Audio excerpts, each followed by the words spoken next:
الحمد لله وحده والصلاة والسلام على سيد الرسل وخاتم الأنبياء محمد وعلى آله وأصحابه وأزواجه وذرياته وأتباعه وبارك وسلم تسليما كثيرا كثيرا. أعوذ بالله من الشيطان الرجيم. بسم الله الرحمن الرحيم. وما أرسلناك إلا رحمة للعالمين. وقال تعالى وما أرسلناك إلا كافة للناس بشيرا ونذيرا. قال النبي صلى الله عليه وسلم أنا رسول من أدرك حيا ومن يولد بعدي، أو كما قال عليه الصلاة والسلام. صدق الله مولانا العظيم وصدق رسوله النبي الصادق الوعد الأمين. تمام حضرات درود پاک پڑھ لیں. اللهم صل على محمد وعلى آل محمد كما صليت على إبراهيم وعلى آل إبراهيم إنك حميد مجيد. اللهم بارك على محمد وعلى آل محمد كما باركت على إبراهيم وعلى آل إبراهيم إنك حميد مجيد. نہایت قابل احترام برادر محترم جناب فیضان حسن صاحب، میرے بزرگوں، بھائیو، عزیزوں، آپ کے اس ادارہ میں غالباً دوسری مرتبہ حاضری کی سعادت حاصل ہو رہی ہے، اور میرے لیے یہ بہت ہی بڑی سعادت ہے کہ حضور صلی اللہ علیہ وسلم کی نسبت سے حاضری ہوتی ہے کہ آپ کی شخصیت کے کسی بھی پہلو پر، آپ کی سیرت کے کسی بھی حوالے سے کچھ دیر ہم اس پر گفتگو کر لیں اور اپنی آخرت کا سامان کر لیں. اللہ کی بارگاہ میں یقین ہے، دعا بھی ہے کہ اللہ تبارک و تعالی ہماری اس مجلس کو قبول فرمائے اور آخرت میں کامیابی کا ذریعہ بنا دے، اور حضور پر نور صلی اللہ علیہ وسلم کی شفاعت نصیب فرما دے. میں نے 2 آیتیں پڑھی ہیں اور ایک حدیث آپ کے سامنے تلاوت کی ہے. اللہ سبحانہ و تعالیٰ نے فرمایا کہ ہم نے آپ کو تمام جہانوں کے لیے رحمت بنا کر بھیجا. یہ ٹائٹل، یہ خطاب کسی نبی کو نہیں دیا، یہ صرف حضور صلی اللہ علیہ وسلم ہی کی خصوصیت اور آپ کا مقام ہے جس کو اللہ پاک نے بیان فرمایا. بہت سارے اسباب ہیں، دلائل ہیں اس پر. اللہ سبحانہ و تعالیٰ کو کیا مقصود ہے، اس میں کیا حکمتیں پوشیدہ ہیں، تو انسان جہاں تک اپنی عقل کے زور پر پرواز کر سکتا ہے، قرآن کریم میں غور و فکر کر کے اور حدیث پاک میں غور و فکر کر کے بات سمجھنے کی کوشش کرتا ہے، تو اللہ پاک سمجھنے کی توفیق بھی عطا فرما دیتے ہیں، بات سلجھا بھی دیتے ہیں، ایمان کی حفاظت بھی فرما دیتے ہیں. اللہ پاک نے یہ عالمین کے حوالے سے یا تو اپنے لیے اس لفظ کو استعمال کیا یا پھر اپنے آخری نبی اور آخری رسول محمد کریم صلی اللہ علیہ وسلم کے لیے استعمال کیا. الحمدللہ رب العالمین. کام شروع یہیں سے ہوا. رب العالمین ہے، تمام جہانوں کا پالنہار ہے. ساری ثنا اور حمد اور تعریفیں جو ہیں اسی رب کے لائق ہیں، اسی کو جچتی ہیں جو تمام جہانوں کو پالنے والا ہے. پیدا کیا ہے تو پال بھی وہی رہا. تو انہی تمام جہانوں کے اندر حضور صلی اللہ علیہ وسلم کی بعثت ہو رہی ہے سب کے لیے، اور اللہ پاک کو تعارف کروا رہے ہیں کہ ہم نے آپ کو تمام جہانوں کے لیے رحمت بنا کر بھیجا ہے۔ تو حضور علیہ الصلوۃ والسلام بنی نوع انسان کے لیے تو سراپا رحمت تھے ہی، آج بھی ہیں اور قیامت کے دن بھی ہوں گے، لیکن آپ باقی مخلوقات کے لیے بھی سراپا رحمت ہیں۔ آپ کے وجود سے، آپ کی زبان سے، آپ کے رویوں سے، آپ کے معاملات سے کسی کو تکلیف نہیں پہنچی، راحت پہنچی ہے، نفع پہنچا ہے، اور دونوں جہانوں میں ہی نفع ملے گا۔ جو آپ صلی اللہ علیہ وسلم کی اطاعت و فرما برداری کرے گا، جو بھی انسان، اس کو دونوں جہانوں میں نفع ملے گا، اس کا نقصان نہیں ہے، یہ طے شدہ بات ہے۔ تو حضور صلی اللہ علیہ وسلم کو ایک تو اللہ تعالیٰ نے آخری نبی بنا کر بھیجا، تو یہ بھی رحمت ہے۔ یوں تو نبوت بھی رحمت ہے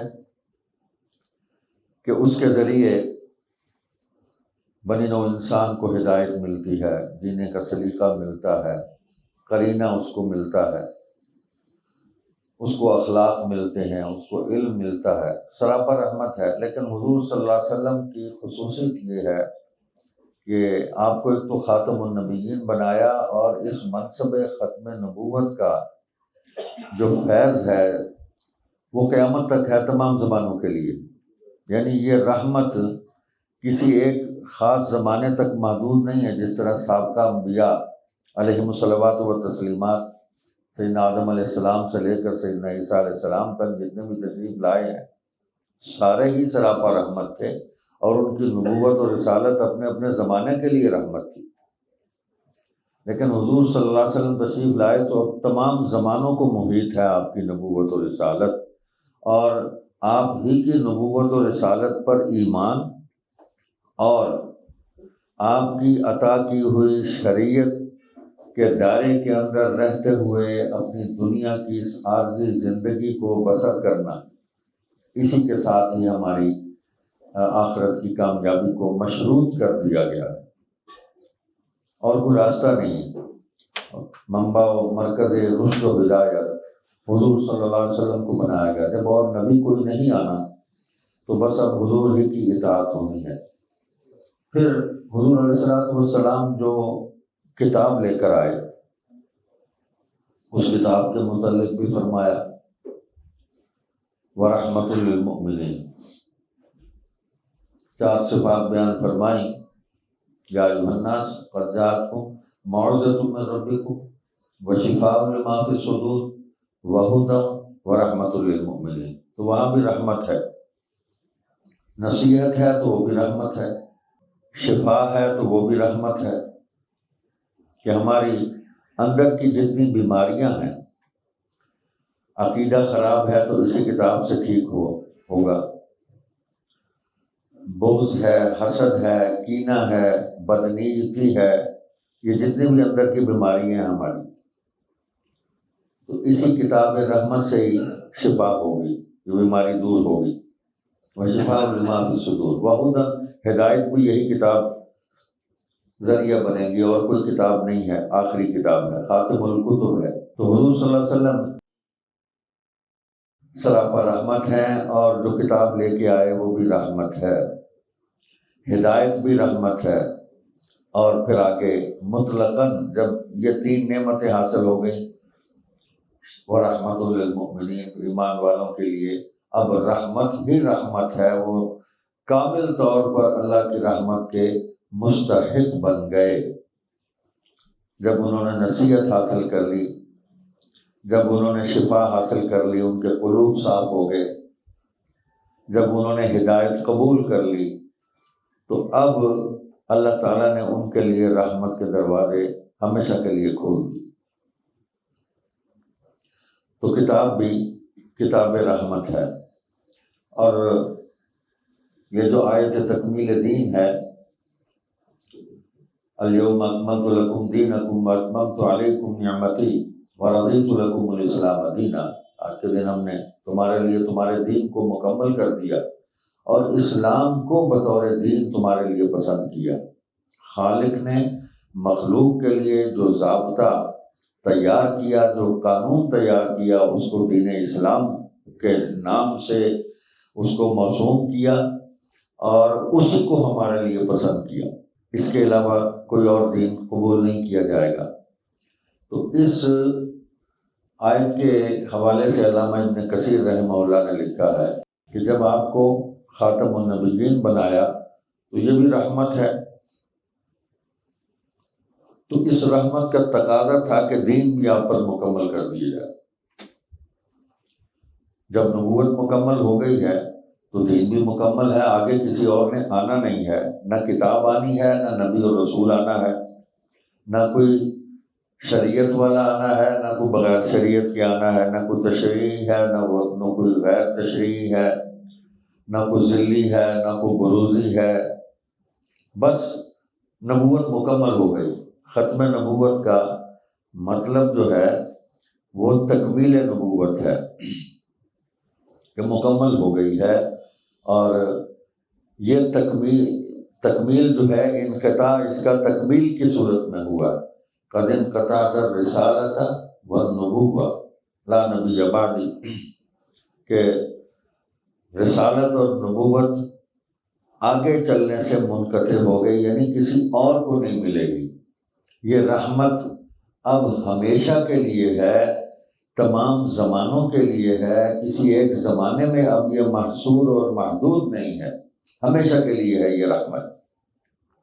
تو حضور صلی اللہ علیہ وسلم کو اللہ تبارک و تعالیٰ نے قیامت تک کے لیے رحمت بنا کر بھیجا، اور تمام جتنے بھی عالمین ہیں، جہاں بھی کوئی مخلوق ہے، جو بھی عالم ہے، اس کے لیے آپ رحمت بنا کر بھیجے گئے۔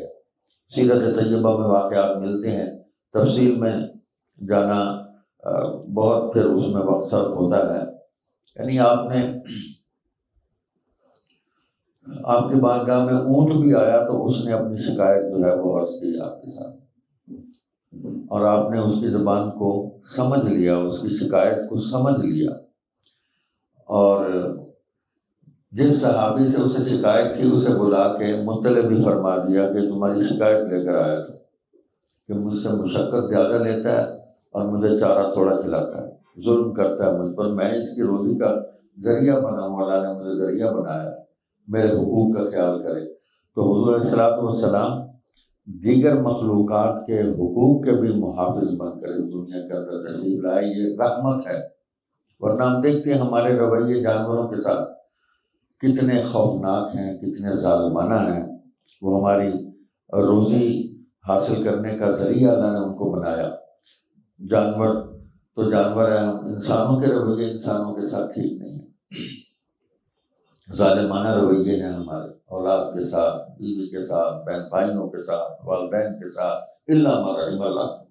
جس کے کوئی اچھے رویے ہیں سو ہیں، اللہ کی توفیق سے، ماں باپ کی دعا سے، استاد کی تربیت اور اس کی دعا سے کوئی بھی سبب اور ذریعہ بن جاتا ہے۔ لیکن جو عمومی رویے ہیں ہمارے، جس تہذیب کو اور جس کلچر کو ہم نے قبول کیا ہے، خاندانی نظام جو ہے وہ ہماری زندگیوں سے نکل گیا، ہمیں کاٹا جا رہا ہے۔ یہی پوری سازش ہے، منصوبہ بندی ہے عالم کفر کی، عالمی طاغوت کی، کہ روح محمد اس کے بدن سے نکال دو۔ جو اقبال مرحوم نے کہا، فاقہ کش کے موت سے ڈرتا نہیں ذرا، روح محمد اس کے بدن سے نکال دو۔ تو وہ روح محمد یہی ہے کہ ہمارے جسم و روح میں دین داخل ہو جائے، اور دین داخل ہوا تو یہ رحمت ہمارے وجود کے اندر آئی، اور ہماری زندگی کے تمام جو کچھ بھی اس وجود سے اب صادر ہونا ہے وہ رحمت ہے، اس لیے کہ رحمت کے ساتھ منسوب ہو گئے اور اس سے ہم نے پورا نفع اٹھا لیا، تو اب ہمارے وجود سے بھی رحمت ملے گی۔ حضور صلی اللہ علیہ وسلم کے جو رویے ہیں سراپا رحمت ہیں۔ آپ بچوں کے لیے کتنے شفیق ہیں، آپ جوانوں کے لیے کتنے رحم دل ہیں، آپ بوڑھوں کے لیے کتنے مہربان اور شفیق ہیں۔ حضرت ابوبکر صدیق رضی اللہ تعالیٰ فتح مکہ کے موقع پہ اجازت لی، یا رسول اللہ اجازت دیں میں اپنے والد صاحب کو لے آؤں۔ بوڑھے ہو گئے تھے، 90 سال سے اوپر تھے، کہیں 99 کے قریب تھے، میں ان کو لے آؤں۔ بلکہ یہ عرض کیا کہ گھر جانا چاہتا ہوں، گھر میں ہوں جا کے۔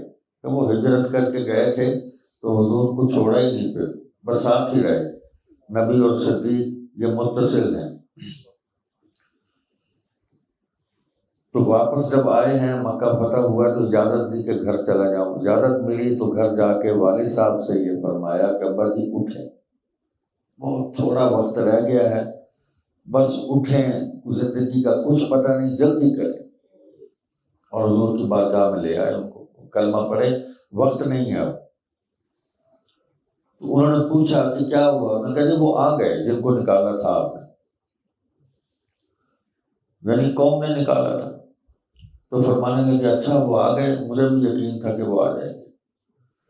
تو جب وہ داخل ہوئے نا حضور صلی اللہ علیہ وسلم کی مجلس میں، تو حضور ان کے لیے کھڑے ہو گئے، انہوں نے کہا بوڑھے میاں کو کیوں تکلیف دی، مجھے لے چلتے ان کے پاس، کیوں ان کو اٹھا کے لے آئے؟ نہیں یا رسول اللہ، یہ ان کا حق تھا کہ ہدایت وصول کرنے کے لیے آپ کی بارگاہ میں آتے، آپ کیوں جاتے؟ تو یہ وہ محبت تھی۔ حضور ان کے احترام میں کھڑے ہو گئے، ان کے لیے ادب کے الفاظ حضور نے ارشاد فرمائے۔ تو ہر اعتبار سے مجسم رحمت ہیں، سراپا رحمت ہیں آپ کے اعمال۔ پوری امت کو اسی لیے ان اعمال کے ساتھ ان امت کی کامیابی اور نجات کو مشروط کیا گیا۔ لقد کان لکم فی رسول اللہ اسوۃ حسنہ، بہترین نمونہ حضور صلی اللہ علیہ وسلم کے اعمال ہیں، آپ کی چال ہے، آپ کا طریقہ ہے، اسی کو اختیار کرو، اس سے بہتر اور کچھ نہیں۔ حضور علیہ الصلوۃ والسلام نے اپنا تعارف بھی کرایا۔ دیکھیں کہ یہ ختم نبوت بھی ساتھ ہی چل رہی ہے، ختم نبوت رحمت ہے، ورنہ یہ درمیان میں جتنی مصیبتیں اٹھی ہیں قوم کو گمراہ کرنے کے لیے، تو حضور صلی اللہ علیہ وسلم کی احادیث نہ ہوتی، قرآن کی آیات نہ ہوتی، صحابہ کا عمل اور اجماع امت نہ ہوتا، امت تو ساری گمراہ ہو جاتی ہے، اللہ معاف کرے، استغفر اللہ۔ تو یہ بنیادی چیزیں ہمارے پاس موجود تھیں، ہیں، رہیں گی، اور یہ گمراہی کے راستے میں یہی رکاوٹ ہے۔ قرآن ہے سراپا رحمت، سراپا ہدایت، ان ھذا القرآن یہدی للتی ہی اقوم، لیکن اس کو سمجھنے کے لیے حدیث اور سنت ہے، اس کے بغیر یہ سمجھ نہیں آئے گا۔ دیکھیں نا کہ قرآن میں ایک تو منصب بیان ہو گیا، ما کان محمد ابا احد من رجالکم ولکن رسول اللہ وخاتم النبیین، مردوں میں سے کسی کے حقیقی والد نہیں ہیں تم مردوں میں سے، لیکن اللہ کے رسول ہیں اور نبیوں کا سلسلہ ختم کرنے والے ہیں، مکمل کرنے والے ہیں، وخاتم النبیین۔ اب اسی آیت میں سے مرزا قادیانی نے اپنی نبوت نکال لی، اسی آیت میں سے نکال لی۔ آپ کسی قادیانی سے گفتگو کر لیں، وہ کہے گا جی ہم تو مانتے ہیں حضور کو خاتم النبیین مانتے ہیں۔ اچھا یہ ذہن میں رکھیں، یہ جتنی بھی باتیں ہیں کوئی نئی بات نہیں، سب پرانی ہیں۔ جتنا شیطان قدیم ہے، شیطانی افکار اور خیالات بھی اتنے ہی قدیم، کوئی بات نئی نہیں ہے۔ یہ سارے دلائل حضور علیہ الصلوۃ والسلام کے عہد میں اسود انسی اور مسلمہ کذاب اور سجا اور طلحہ دے چکے ہیں سارے دلائل۔ اور ایک بات یاد رکھیں، جو حالات آج امت کو پیش آ رہے ہیں یہ سارے پیش آ چکے،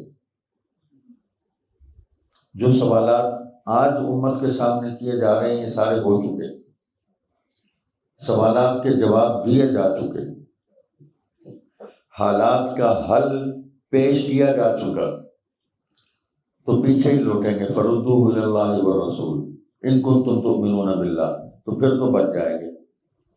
اور اگر آگے سفر کیا آگے دوڑ لگائی تو آگے کنواں ہے، آگے گڑھا ہے، اللہ اکبر، وہ دوزخ کا گڑھا ہے آگے، فانقذکم من النار، جہاں سے حضور صلی اللہ علیہ وسلم نے پکڑ پکڑ کے اپنی امت کو نکالا ہے۔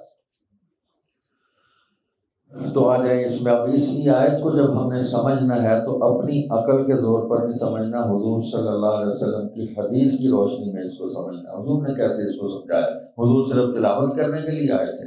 حضور سمجھانے کے لیے بھی آئے تھے۔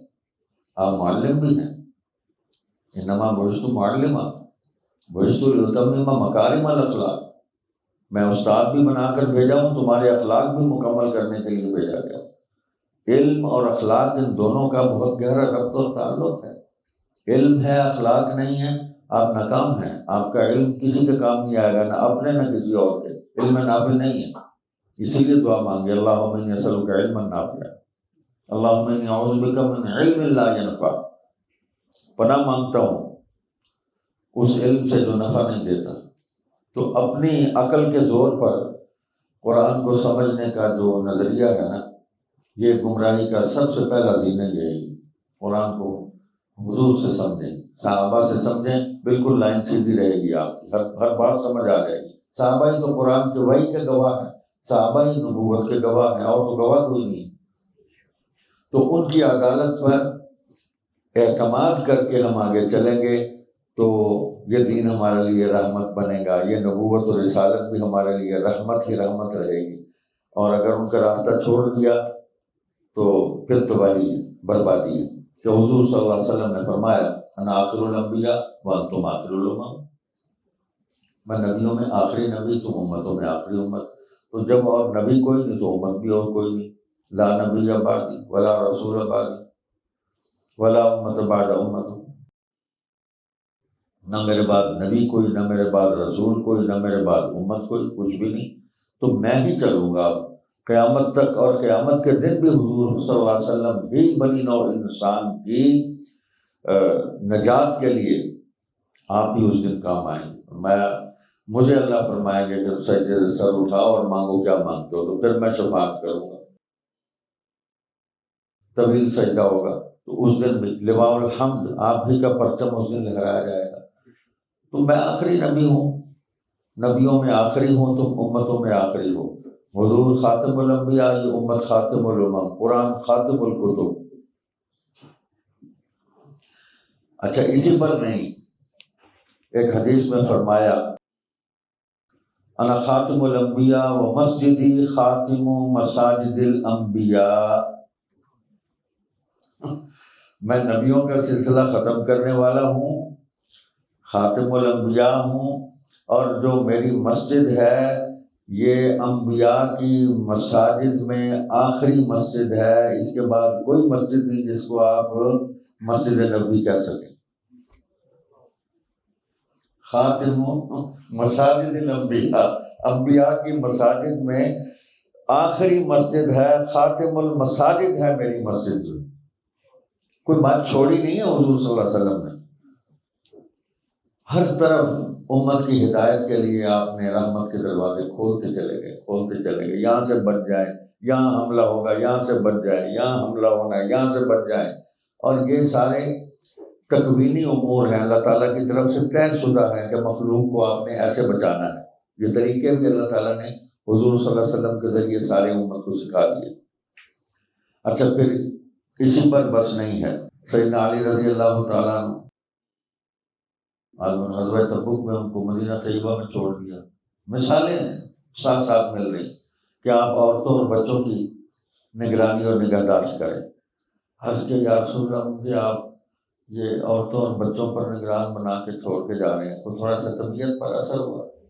اس کی وجہ یہ تھی کہ وہ تو مرد میدان تھے کہ بھی میں تو جہاد میں وہاں لڑوں اور اپنے جوہر دکھاؤں، اور مجھے اگر شہادت کی موت ملتی ہے تو سبحان اللہ۔ علی تو بہادر آدمی تھے کہ میں یہاں بیٹھ کے عورتوں اور بچوں کی نگرانی کروں گا، نہیں یہ بڑا کام ہے جو تمہارے ذمہ لگایا ہے، لیکن بات سن، ایسا نہیں ہے کہ مجھے تجھ سے محبت نہیں، بڑی محبت ہے۔ فرمایا کہ انت منی بمنزلۃ ہارون من موسیٰ الا انہ لا نبی بعدی، تو میرے لیے ایسے ہی ہے جیسے ہارون جو ہے وہ موسیٰ کے لیے تھے، دونوں نبی تھے، دونوں بھائی تھے، دو آپس میں بھائی تھے، تو بھی میرا بھائی ہے، لیکن یہ یاد رکھ انہ لا نبی بعدی، میرے بعد نبی کوئی نہیں ہے۔ اب دیکھیں اس حدیث کے اندر بھی بڑا باریک نکتہ ہے کہ ایک فتنہ جس کے اٹھنے کا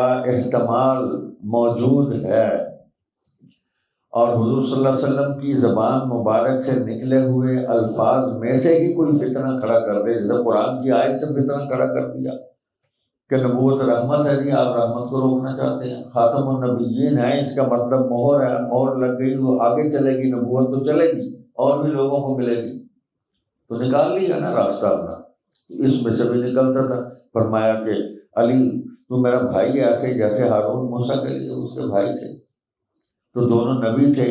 جب وہ دونوں نبی تھے تو شیطان یہ خیال، یہ وسوسہ دل میں ڈال سکتا ہے کہ جب وہ دونوں نبی تھے تو علی بھی نبی ہے،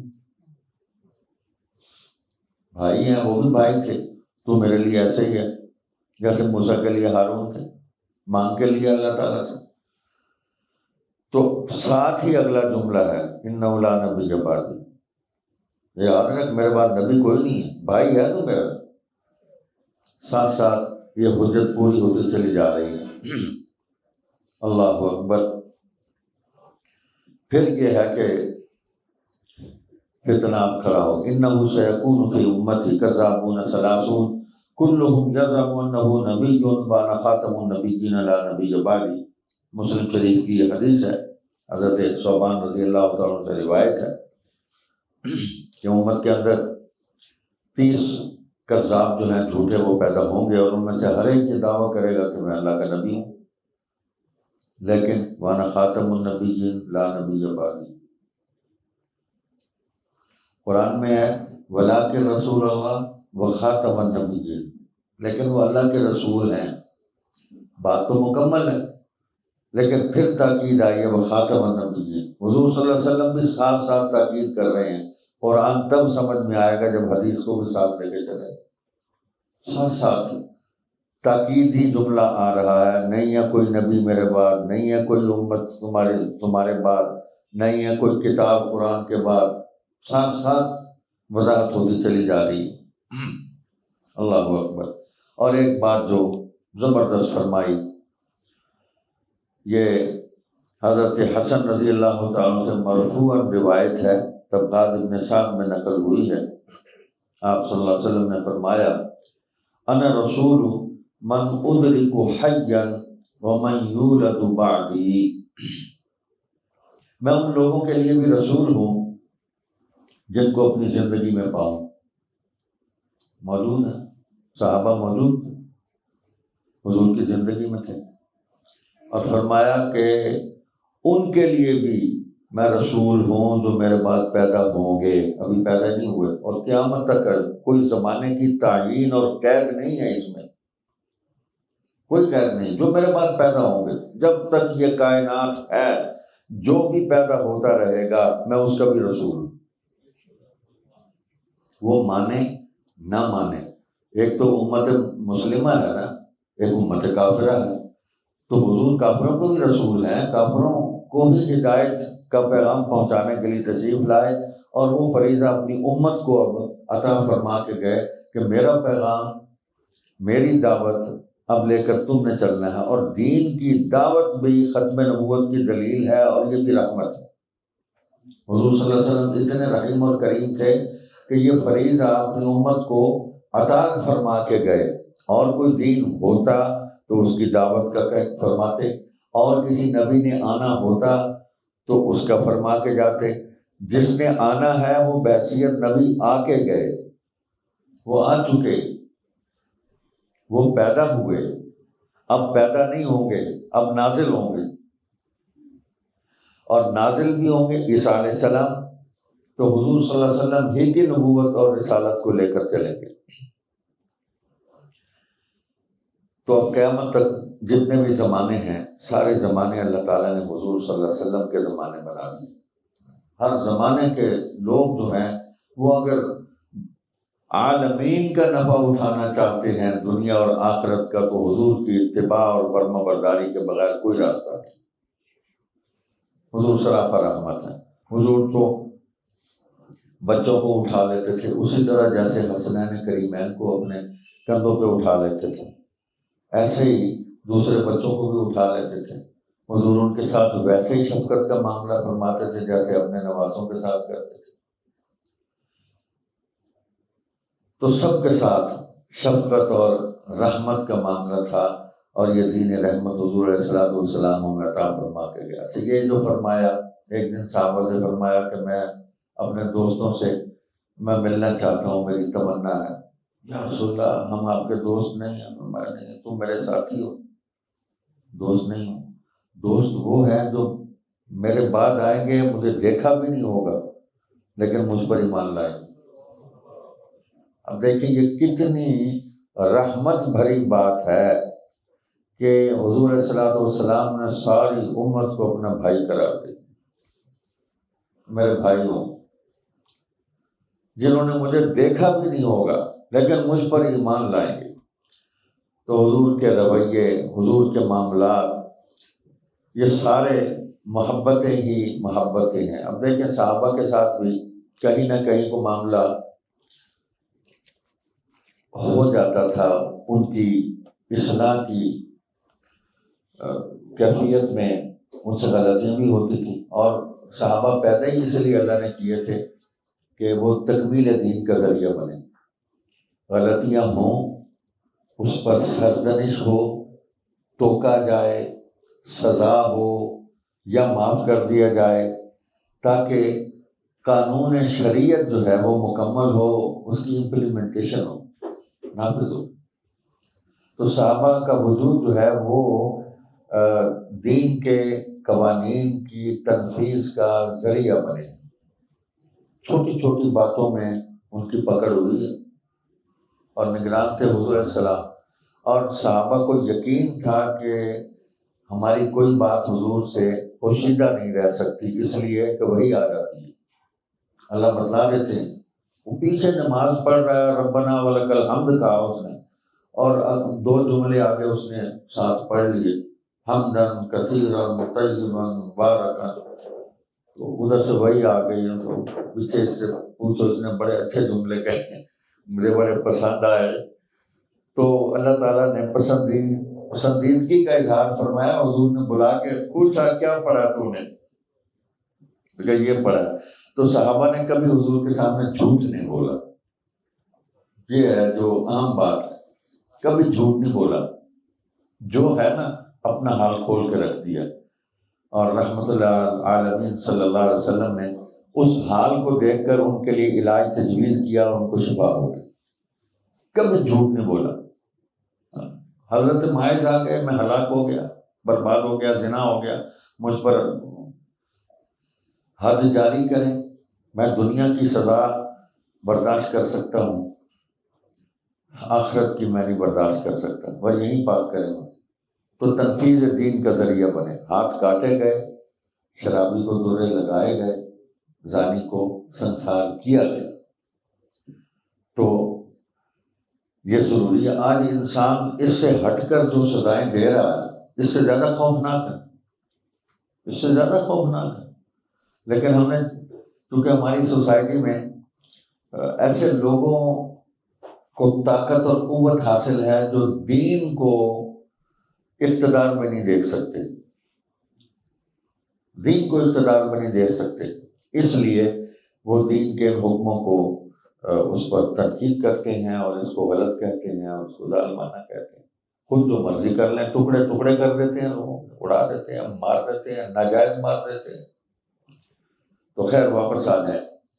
اب یہ دیکھیں نا کہ واقعہ ہو گیا، بھول گئے، صحابہ سے غلطی ہو گئی، تو آیت آ گئی، سورہ آل عمران ہے، 159 آیت ہے۔ اعوذ باللہ من الشیطان الرجیم، بسم اللہ الرحمن الرحیم۔ فبما رحمة من اللہ لنت لهم ولو كنت فظا غلیظ القلب لانفضوا من حولك فاعف عنهم واستغفر لهم وشاورهم في الأمر فإذا عزمت فتوكل على الله إن الله يحب المتوكلين. صدق اللہ العظیم. کہ بہرحال رحمت ہے اللہ کی کہ ہو تم نرم مزاج، یعنی رسول اللہ صلی اللہ علیہ وسلم، یہ اللہ کی خاص رحمت ہے کہ آپ نرم خو ہیں، نرم مزاج ہیں ان کے لیے، لوگوں کے لیے. اور اگر کہیں ہوتے آپ سخت مزاج اور سنگ دل، ترش روح، تو ضرور منتشر ہو جاتے یہ تمہارے گرد و پیش سے. یہ جتنے اکٹھے ہوئے ہیں، اگر آپ تند خو ہوتے، تند مزاج ہوتے، تو یہ سارے منتشر ہو جاتے، تتر بتر ہو جاتے، آپ کے پاس ہی نہ بیٹھتے آپ. تو یہ اللہ کی خاص عنایت ہے، آپ پر فضل ہے اللہ کا کہ اس نے آپ کو بڑا ہی نرم مزاج بنایا، بڑا ہی رحیم و کریم بنایا، بڑا ہی شفیق آپ کو بنایا ہے. تو یہ جو تھوڑی سی ناراضی ہو گئی ہے نا، اسے معاف کر دیں. اللہ سفارش کر رہے ہیں. آپ اندازہ فرمائیں کہ صحابہ کی سفارش اللہ تعالیٰ کر رہے ہیں حضور صلی اللہ علیہ وسلم کو، ان کو معاف کر رہے ہیں. دل ٹھیک ہے ان کے، میں جانتا ہوں یہ اندر سے بڑے صاف ستھرے ہیں، آپ سے بڑی محبت رکھتے ہیں، میرے ساتھ بڑا معاملہ ان کا ٹھیک ہے، بس معاف کر لیں. اللہ اکبر. فاعف عنہم واستغفر لہم، اور ان کے لیے دعائے مغفرت بھی فرمائیں. آپ ان کو معاف بھی کر دیں، ان کے لیے دعائے مغفرت بھی آپ فرمائیں، اور ان کے حق میں یہ دعا کریں اور مشورہ لیتے رہو ان سے دین کے کام میں. یعنی یہی اسی قابل ہے جماعت کہ آپ ان سے دین کے معاملات کے اندر مشورہ ان سے کریں، یہی ہے اور کوئی نہیں. اور پھر جب تم کوئی پختہ فیصلہ کر لو مشورے کے بعد، تو پھر توکل کرو اللہ پر اور کر گزرو. پھر جو فیصلہ تم نے کر لیا اس پر عمل کرو. بے شک اللہ دوست رکھتا ہے توکل کرنے والوں کو، جو اللہ پر توکل کرتے ہیں، اس پر بھروسہ کرتے ہیں. تو دیکھیں اللہ تعالیٰ نے حضور صلی اللہ علیہ وسلم کو بنایا ہی سراپا رحمت ہے. حضور کی زبان سے کبھی سخت جملے نہیں نکلے. حضرت انس رضی اللہ تعالیٰ عنہ خادم تھے حضور صلی اللہ علیہ وسلم، گھر میں آتے جاتے تھے، چھوٹے سے تھے، بڑے ہو گئے تو پھر داخلہ بند ہو گیا، تو ان کو قلق تھا بڑا. پھر وہ باہر ہی کھڑے ہوتے تھے. کسی کام سے بھیجا کوئی چیز لینے کے لیے، تو وہ فرماتے ہیں کہ میں نا واپسی میں راستے میں کچھ لوگوں نے کوئی تماشا کو لگایا ہوا تھا، وہ کھڑے تھے لوگ، میں بھی ان میں کھڑا ہو گیا، دیکھنے لگ گیا، مصروف ہو گیا. دیر ہو گئی بہت، اور میں نے جان بوجھ کے دیر کی. یہ نہیں ہے کہ کوئی ایسی تباہ کر، جان بوجھ کے میں دیر کی کہ حضور مجھے ڈانٹیں گے. حضور کی میں نے شفقت تو دیکھی ہے، ہر وقت شفقت فرماتے ہیں، کبھی ڈانٹتے نہیں ہیں مجھے. چلو آج کچھ تھوڑا سا نا میں تاخیر کرتا ہوں، حضور مجھے ڈانٹے. تو کافی دیر گزر گئی تو اچانک پیچھے سے میرے کندھے پہ کسی نے ہاتھ رکھا، تو میں نے دیکھا تو حضور صلی اللہ علیہ وسلم آئے کھڑے تھے مجھے تلاش کرتے ہوئے. تو فرمایا کہ انس بہت تاخیر ہو گئی، بس اس سے زیادہ کچھ نہیں فرمایا. اب ہم اپنے رویوں کو دیکھنے کہ ہم کیا کرتے ہیں، ہم کیا کرتے ہیں. ہمارا ملازم تھوڑا سا آگے پیچھے ہو جائے، تاخیر ہو جائے، گالیاں بکنے لگ جاتے ہیں. جو ہم سے ہو سکتا ہے ہم کر گزرتے ہیں، جو ہمارا ماتحت اس سے کوئی کمی کوتاہی ہو جائے، بجائے سمجھانے کے ہم ساری حدیں جو اخلاق کی ہیں وہ ہم توڑ تاڑ کے بہت آگے نکل جاتے ہیں. تو حضور صلی اللہ علیہ وسلم کے رویے، آپ کے معاملات، آپ کے اخلاق، ہر یعنی بڑا عجیب یہ ایک کیفیت ہے، اس کو بیان نہیں کیا جا سکتا۔ حضور صلی اللہ علیہ وسلم کو آپ جس رخ سے بھی آپ پرکھ لیں، دیکھ لیں، حضور سراپا رحمت ہے۔ جس رخ سے بھی آپ کو آنا چاہے آ جائے۔ آپ دیکھیں جنگ کے اندر سراپا رحمت ہے، نہیں بھی بچوں کو کچھ نہ کہیں، ان کے کیا قصور ہے بھائی، یہ عورتیں ہیں ان کو کچھ نہ کہیں، ان کی عزت و حرمت کا خیال کریں، بوڑھے ہیں تکلیف نہ دیں ان کو، تمہارے اخلاق سے یہ آ جائیں گے ادھر، تمہاری دعوت کو قبول کر لیں گے۔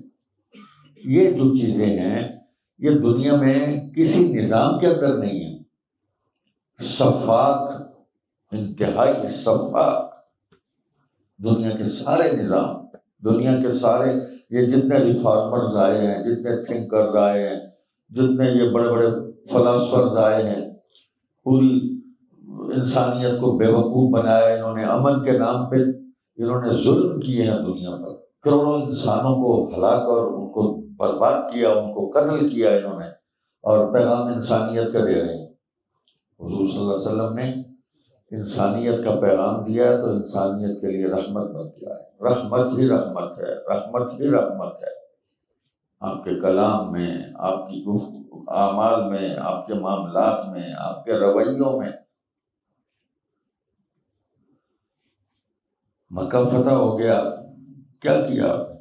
یعنی آج دنیا میں کوئی فاتح بن کر آتا ہے نا، وہ جب آتا ہے تو الامان والحفیظ، کچھ نہیں چھوڑتا بھائی، جو گھر میں بیٹھ جائے کچھ نہ کو پناہ ہے، اس دروازہ بند کر لے، پناہ ہے اس کو۔ وہ چاہتے تو اس دن اپنی بیٹی کا بھی انتقام لیتے، سیدہ زینب رضی اللہ تعالیٰ عنہ کو جس نے تیر مارا تھا، وہ اسی زخم سے ان کا انتقال ہوا، شہیدہ زخم ہجرت ہیں۔ حضور کو بڑی تکلیف تھی ان کی وفات کی، بہت گہرا صدمہ تھا، لیکن ان کو تیر مارنے والا بھی آیا، اس کو بھی معافی مل گئی۔ خود جو آپ کے لیے چچا تھے حارث، ان کا بیٹا آیا، مغیرہ نام تھا، ابو سفیان کنیت تھی، ابو سفیان مغیرہ بن حارث، حضور کے خلاف شعر کہتا تھا، بہت برے لفظوں میں تنقید کرتا تھا، حضور کا دل دکھاتا تھا۔ آیا، قتل کا حکم تھا اس کا، سامنے سے آ کے سلام کیا، بچہ ساتھ تھا اس میں، حضور نے رخ ادھر پھیر لیا، طبیعت پہ اثر تھا، ادھر آیا، حضور نے رخ ادھر پھیر لیا، ادھر آ گیا۔ اس کے بعد اپنے بچے کو مخاطب ہوا، سنایا حضور کو، یہ عربوں کی بھی ادائیں ہیں پھر اپنی، کہتے چال پتر چلیے، اسی تھے سن کے آئے سن کہ یہ سراپا رحمت للعالمین ہے، اسے معافی نہیں دینا۔ اللہ اکبر، حضور نے فرمایا جا تو رہی معاف کی۔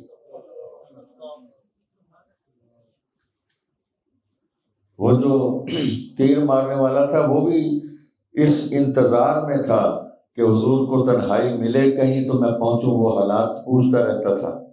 جب پتہ چلا کہ اس وقت کچھ زیادہ آدمی نہیں ہے پاس تو وہ آ گیا، تو صحابہ نے تو فوراً تلواریں کھینچ لی، تو اس نے فوراً کہا اشہد ان لا الہ الا اللہ واشہد ان محمد عبدہ ورسولہ، فرمایا جا تجھے بھی معاف کیا، تیرا بھی کلمہ قبول کیا۔ وہ جو طائف والے تھے جنہوں نے پتھر مارے، تو اس وقت بھی اللہ تعالیٰ نے اختیار دیا، فرشتہ آیا، حکم فرمائے پیس کے رکھ دیں پہاڑوں میں ان کو، نہیں، ناسمجھ ہیں یہ الفاظ استعمال کیے۔ آپ اندازہ کریں، حضور سخت لفظ بھی بول سکتے تھے، زخمی کر دیا، پڑھا نہیں جاتا وہ واقعہ۔ ماشاءاللہ پڑھے لکھے ہیں، سیرت میں جب اس طائف کے سفر میں آئیں گے تو پھر اپنی کیفیت دیکھنا کیا ہوتی ہے، نہیں پڑھا جاتا، اتنا تشدد کیا۔ حضور نے وہاں بھی صبر کیا، فرمایا نہیں، ناسمجھ ہیں، میری بات سمجھ نہیں رہے، ہو سکتا ہے کہ ان کی اولادیں جو ہیں وہ اسلام کو قبول کر لیں۔ تو جو بچے کچھ تھے انہوں نے بھی اسلام قبول کیا، اور جو مر گئے ان کی آگے اولادیں تھیں انہوں نے اسلام قبول کیا۔ رحمت ڈنڈے سے اسلام قبول نہیں کرایا، خود چچا ابو لہب کے 2 بیٹے بچے ہوئے تھے، ایک تو بد دعا کا شکار ہوا، اس نے بہت دل دکھایا تھا، بدتمیزی بھی کی اس نے، صرف دل ہی نہیں دکھایا، گستاخی کی اس نے، حضور کی طرف منہ کر کے تھوکا تھا اس نے، اور اللہ کی غیرت کو گوارا نہیں ہے کہ تھوک حضور پہ گرے، اس کے پاؤں پر گری، نہیں کہیں آگے تھوک، تو حضور کی 2 بیٹیوں کو طلاق دی انہوں نے، نسبت ہوئی تھی، عتبہ عتیبہ معتب 3 تھے، یہ درمیان والا تھا غالباً، تو اس نے یہ بدتمیزی ساتھ کی، انہوں نے کہا یا اللہ کوئی اپنے درندوں میں سے کوئی کتوں میں سے کوئی کتا اس پر مسلط کر دو، اس کو ٹکڑے ٹکڑے کر دو۔ وہ ابو طالب کہتے تھے یہ آپ نے کیا کہہ دیا، اس کو بھی یقین تھا کہ بھتیجے کے منہ سے جو نکلتا ہے پورا ہوتا ہے۔ ابو لہب نے پوچھا بیٹے سے کیا کہا میرے بھتیجے نے، انہوں نے یہ کہا، انہوں نے کہا بیٹا بچہ نہیں ہے، میرے بھتیجے کے منہ سے جو نکلا ہے وہ کبھی وہ ایسا نہیں ہے کہ پورا نہ ہوا ہو۔ تو ایک نے صرف طلاق دی، دوسرے نے طلاق بھی دی، گستاخی بھی کی، تو گستاخی اللہ کو قبول نہیں ہے، توہین اللہ قبول نہیں کرتا۔ حضور فرماتے ہیں کہ میں تم سب میں سب سے زیادہ غیرت والا ہوں، اور میرا اللہ ہم سب سے بڑا غیرت مند، پوری کائنات اور تمام مخلوقات سے بڑا غیرت مند، میں اس غیرت مند اللہ کا غیرت مند نبی ہوں۔ تو وہ 2 بچ گئے تھے۔ فتح مکہ پہ حضور نے صلی اللہ علیہ وسلم نے حضرت عباس سے فرمایا اپنے چچا سے، کہاں ہیں وہ بھتیجے تیرے؟ کہ یا رسول اللہ بھاگ گئے۔ کہاں بھاگ گئے؟ کہ مینا کی طرف بھاگ گئے۔ فرمایا میں نے اللہ سے مانگا ہے ان کو، یہ ہے رحمت، جاؤ ان کو جا کے لے آؤ۔ اس ابو لہب کے بیٹے جس کی مذمت میں قرآن میں سورت نازل ہوئی ہے، تبت یدا ابی لہب وتب، اس کے جہنمی ہونے کا اعلان قرآن میں ہو گیا، نام لے کے اس کے اور اس کی بیوی کا۔ استغفر اللہ، سزا کی کیفیت بھی کچھ نہ کچھ اس کے اندر آ گئی۔ تو اس کے بیٹوں کے لیے بھی حضور رحمت مانگ رہے ہیں، جواب میں نے اللہ سے مانگا ان کو لے آؤ پکڑ کے کہیں سے۔ وہ لے آئے، کلمہ پڑھ لیا انہوں نے، غزوات میں شریک ہوئے، مکہ میں ان کی قبریں ہیں۔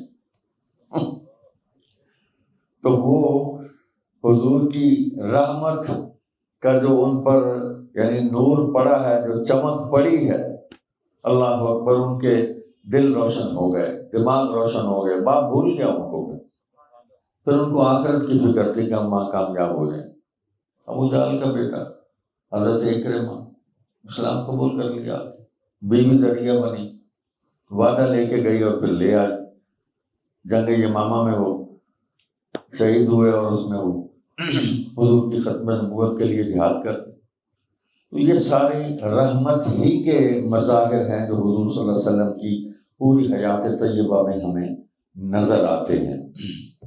ایک بات میں خاص طور پہ آپ حضرات سے کرنا چاہتا ہوں، کیونکہ آپ کا کو اکیڈمک سٹائل ہے کام کرنے کا، بات کو سمجھنے کا، اور بڑی تفہیم ہے، شور و غوغا نہیں ہے۔ عقائد کے اعتبار سے جو اسلام نے ہمیں عطا کیے ہیں، امت مسلمہ جو ہے، توحید، ختم نبوت، قرآن کریم، قیامت یعنی آخرت، اس پر امت متفق ہے۔ عقائد کے اعتبار سے ہمارا عقیدہ توحید، حضور صلی اللہ علیہ وسلم کی نبوت اور رسالت، ختم نبوت، قرآن اللہ کی کتاب، اسی پر عمل کرنا، اور قیامت ہے، آگے موت ہے اور پھر قیامت ہے، فیصلہ ہے۔ تو اس پر امت متفق ہے، کوئی اختلاف نہیں امت۔ اسی طرح بنیاد کے اعتبار سے کلمہ ہے، نماز ہے، روزہ، حج، زکوٰۃ، امت متفق ہے اس میں۔